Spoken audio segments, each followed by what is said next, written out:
እንደዛ ቢሆን እንኳን ያንተን ትርክት እንቀበል ብንል እንኳን አሁን እስልምና መጠየቅ መጀመሩ ለኔ ደስ ነው ለኝ ምክንያቱም ሲጠይቁ ሰዎች ይሰልማሉ ብዬ ነው ማምነው ምክንያቱም ቁርአንን ሊጠይቁ ከመጡ ደስ ይለኛል እኔ እንደውም የሚደብረኝ ምንድነው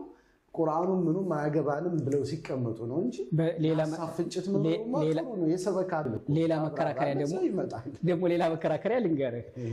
ይሄን የሚያውቁት ቁርአኑን የሚያውቁት የተወሰኑ አሊሞች ሸሆች ኡስታዞች የሚባሉት ናቸው አሁን በተለየ ደግሞ ሴቶች ካወቁት ሴት የተባለ በሙሉ ወሮ ነው የሚያድረው እሺ አንድ ዳታ ልስጥ በነገራችን አዋስቂ ጥያቄ ነው actually common misconception ነው ይሄ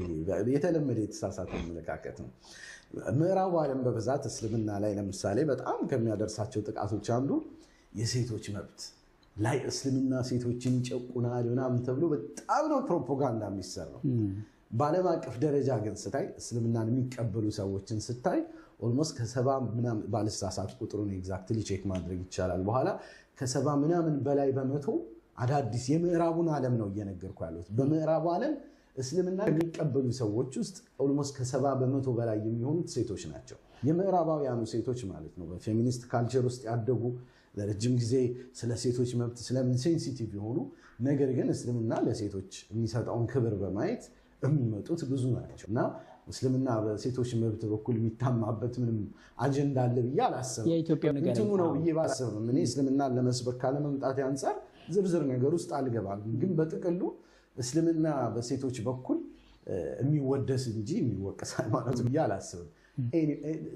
ዓለም አቀፍ ደረጃ ያለው ነገር ይፈትነዋል የሚሰልሙት በሙሉ ሴቶች ናቸውና እኛ ስጋት የለንም እስልምናን ይለቃሉ ሚል ማለት ነው እስልምና ዲስከስ መደረጉን በምንም መልኩ የሚጠላ አይደለም የሚወደድ የምንደግፈው ነገር ነው እኛም ደስ የሚለን ነገር ነው ምክንያቱም ሰው መጠየቅ ከጀመረ ምንድነው የሚመጣው ህሊና የሚባል ነገር አለ ያያል የእስልምናን እውነት ይረዳል ይመጣል ወለናስ ደግሞ ያውቃል ጥሎ ይጣፋልም ስጋት ስላለ ነው እንግዲህ ጥሎ የሚጣፋም ከሆነ ውጤቱን የሚታይ ይሆናል ሁሉም ሰው የራሱን ውሳኔ ይወስናል ለዛ ተብሎ ግን የሆኑ ሰዎች ጥሎ ይወጣሉ ተብሎ ግን በሃይማኖቶች መካከል የሚደረግ ውይይት መጥፎ አይሆንም ሁሉ ጊዜ ምንኛ ያ ነው እስልምና ከ175 ቦታዎች በላይ አፈላ ተአቂሉን አፈላ ተተፈከሩን ይላል አታስቡም እንዴ አታስተነትኑም እንዴ አትጠይቁም እንዴ ምን ልቷቸዋል አእምሯችሁን ተጠቀሙት እንጂ እስልምና እኮ የመጣው ሊኡሊል አልባብ ይላል ለልቦና ባለቤቶች ነው ተግሳጽ ለሚተነትኑ ሰዎች ነው ይላል ስለዚህ እስልምና የእውቀት ሃይማኖት ነው እኛ እንዲፈተሽ ነው የምንፈልገው እስልምና በደንብ እንዲታይ ነው የምንፈልገው ይዛኔ ራሱን ለማስተዋወቅ እድል ያገኛል ብዬ ነው የማስበውና እስልምናን ያወቀው ደግሞ እንኳን ሙስሊሙ ይሸሽና ሌላው ሰው ይመጣል ታዲያ ምን ጥያቄ ሲነሳ በዚህ በእፎይ ምክንያት የእፎይን ያነሳን ወቅታዊ ስለሆነ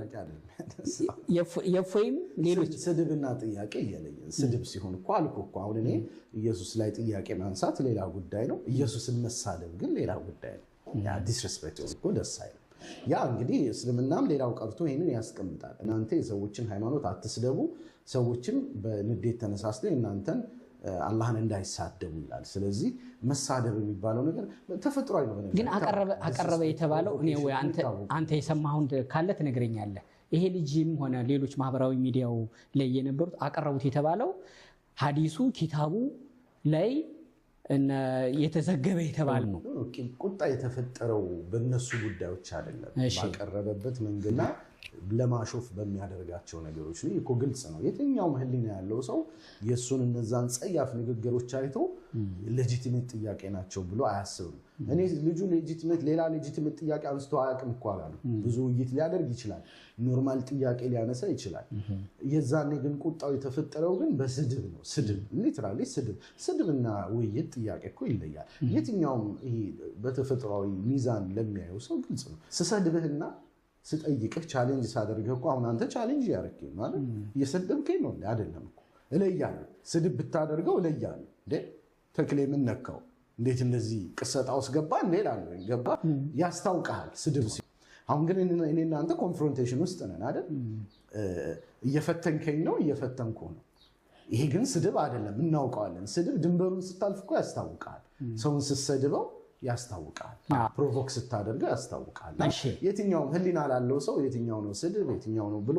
እንትን ይላል ግን በወቅቱ ያው ሙስሊም ጠላ አካላት እስልምና ስለተሰደበ ብቻ ደስ ብሏቸው ልጁን ደግፈውታል። በኋላ ላይ አሁን እነዛ ባለፈው የደገፉት ልጆች አሁን ይሰድቡት ጀምረዋል። ምክንያቱም ልጁ አንደበቱ በጣም ክፉ ነው እና እነሱንም አስቆጥቷቸዋል በተራው ማለት ነው።